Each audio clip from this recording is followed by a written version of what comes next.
Well, I'd like to hang him by his thumbs, the guy who said your car reflects your personality and says just who you are. Well, a truck is for the rugged type, and a Lexus shows your wealth, and a sports car with the top pulled down shows fun and sun and health. Every time that I go out and I mingle with the ladies, well, they want to know what year and color is my Mercedes. And when I finally tell the truth, I also have a dare. I dare them to look closer and see what's really there. Well, the fact that my horn don't blow means I'm the silent type, and I ain't one for blowing smoke, 'cause I got no tailpipe. And that Bondo on the fender, it doesn't mean I favor gray. No, it means that things ain't black and white, and I'll meet you, baby, halfway. And that crack in the windshield's the only sign of crack. All right, welcome back to a little blues news, ladies and gentlemen. I'm Greg Jones. You were just listening to some Mike Biggers. Man, what a great song, Read Between the White Lines. One of the greatest songwriters I've ever met. He's going to be our guest. We're going to get right to him because he's going to be performing on July 30th. There he is right there. Mike, can you see me, hear me all right? I can, thank you. All right, thanks for being here. I really appreciate it, Absolutely. and we look forward to seeing you in a couple of days. When I said you are the greatest songwriter I've ever met personally. Well, I appreciate it. Thank you. It's crazy. It's crazy. I mean, we were just listening to. I don't know if you could hear the intro there, but it was No. Read Between the White Lines, and you know that Bondo doesn't mean I favor the color gray. I mean, it's just crazy. Your writing is so good. And Thank you. so I'm going to get right to that. How would you describe your songwriting process? Songwriting process, yeah. Anybody that writes songs, folks will ask them, do you write the music first? I know you've been asked that hundreds of times, and I don't know if I've been, fortunate or unfortunate that actually both work. It works both ways. Sometimes I'll have an idea and then, build a song around it or music around it. And sometimes I'll have the music and then looking for some words and lyrics. And oddly enough, I've got a whole bunch of ideas for songs, but I can't match up all the melodies that I have. So I have to create all the new ones, it seems. But so sometimes I'll have, like in that song, Read Between the White Lines, it was just an idea I had from a coworker of mine that had an old beat up car, and somebody passed judgment on the type of person he was based on his car. And I thought, well, if we're going to judge folks by their personal possessions, we better look a little closer, So that one was an idea that I found music around.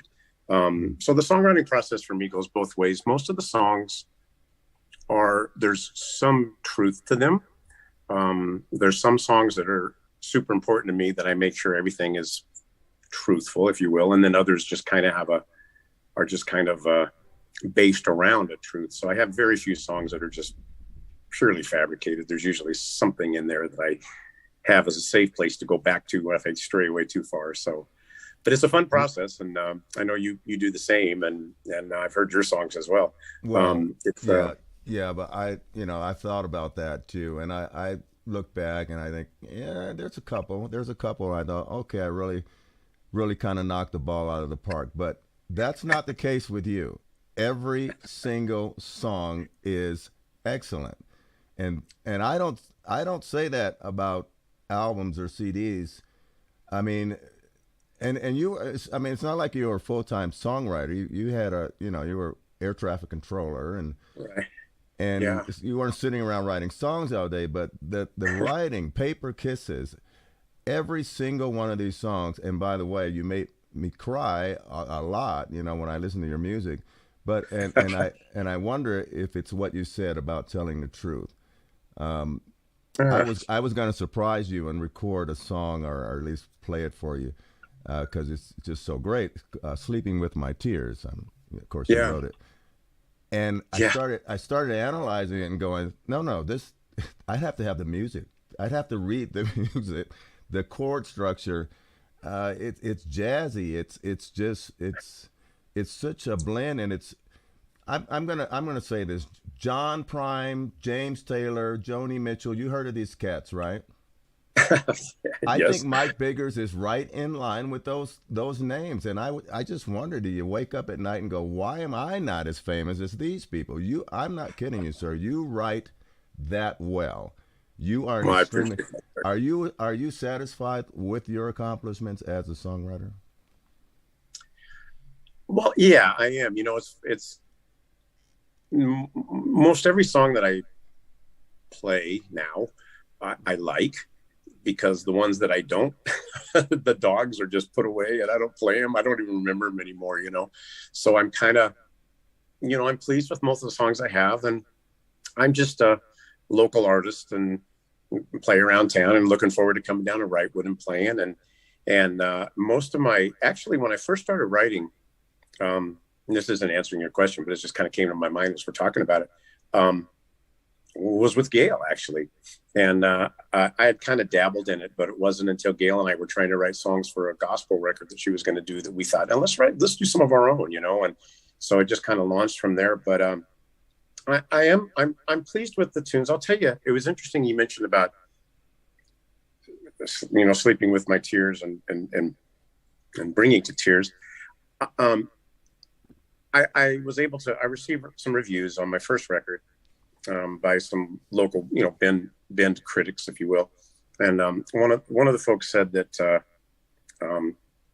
that this record takes you on a musical journey through all kinds of types of styles of music and genres, and he mentioned the songwriting. So I appreciated that, because that's what I was looking for. I was looking to play all kinds of styles and genres and things that have influenced me over the years. Another critic had said that the songwriting and the songs he said, is kind of like a musical roller coaster.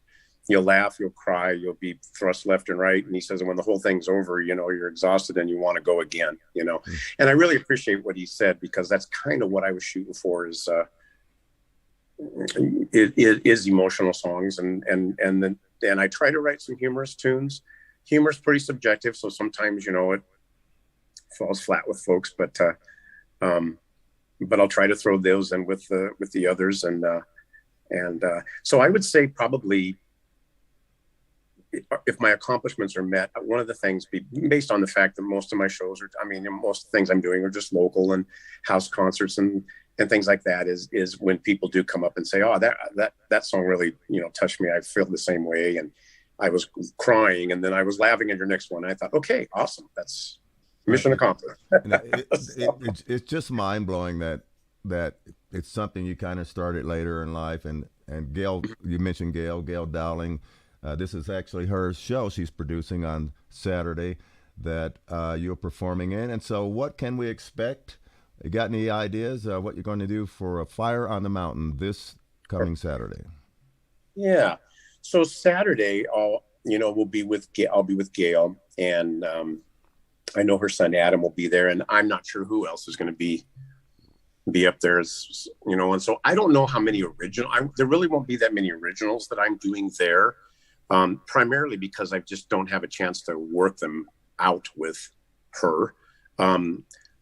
There's a couple of covers that I played over the years with her that we'll bring out, and then some of the old classics, and but it'll be fun. I was looking at, we're supposed to have like 105, 106 degree temps here this coming week, and it's going to be a scorcher. I'm going to California where it's going to be nice and cool, but it looks like it's just going to be a great, perfect temperature day, and a great day full of music. So I think and I saw your set there.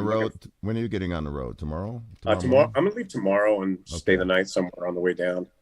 But right. For that day, for Saturday, going to be just some of the songs that Gail and I used to do for years and years ago, and some of them they do that I remember. And I think I remember to bring some CDs. Bring some CDs. Yes, I shall. Thank you. Yeah. And also, I wanted to. What was I going to tell you? Bring some CDs. You got to do that because we've got some other things going on this week too. So sure. We want to make sure folks have that. But also, folks can go to MikeBiggers.com and get your CDs there. Again, you are the greatest songwriter I've ever met. I'm not kidding you. And I don't know why you're not just filthy rich. These songs should be recorded by a lot of other artists or so that have bigger audiences because they're just fabulous. And we look forward to hearing you on Saturday. So be careful, drive safely. Thank you. And thanks for coming on the podcast here. Oh gosh, thanks for having me. I'm looking forward to it. It's going to be a fun weekend and a fun day Saturday. And hope to see some folks that are listening to this there as well. All right, for sure. And go up, please, everybody, get your tickets now. Go to rightwithblues.org. We do have tickets available for you. Get a few VIP tickets, and you'll get to meet Mike Biggers, the one and only, on Saturday. Thanks, Mike. See you later. Yeah, I think, Greg, I think on those VIP tickets, I think a CD's included as well for myself. So if that means anything to anybody. It means a lot. So, okay. Thanks, Mike. See you soon. Thank you. Thanks. All right. See you later.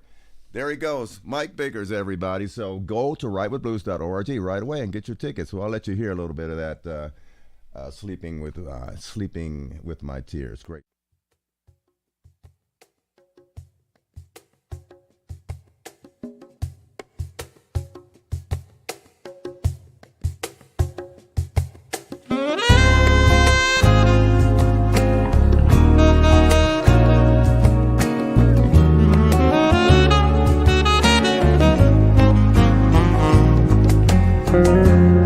Still hear you walking out my door. It's ringing in my ears. Tonight you've spent with someone else. So tonight I'm sleeping with my tears. Well, I never gave you cause for concern. Been faithful all these years, but tonight I'm stepping out on you. Yeah, tonight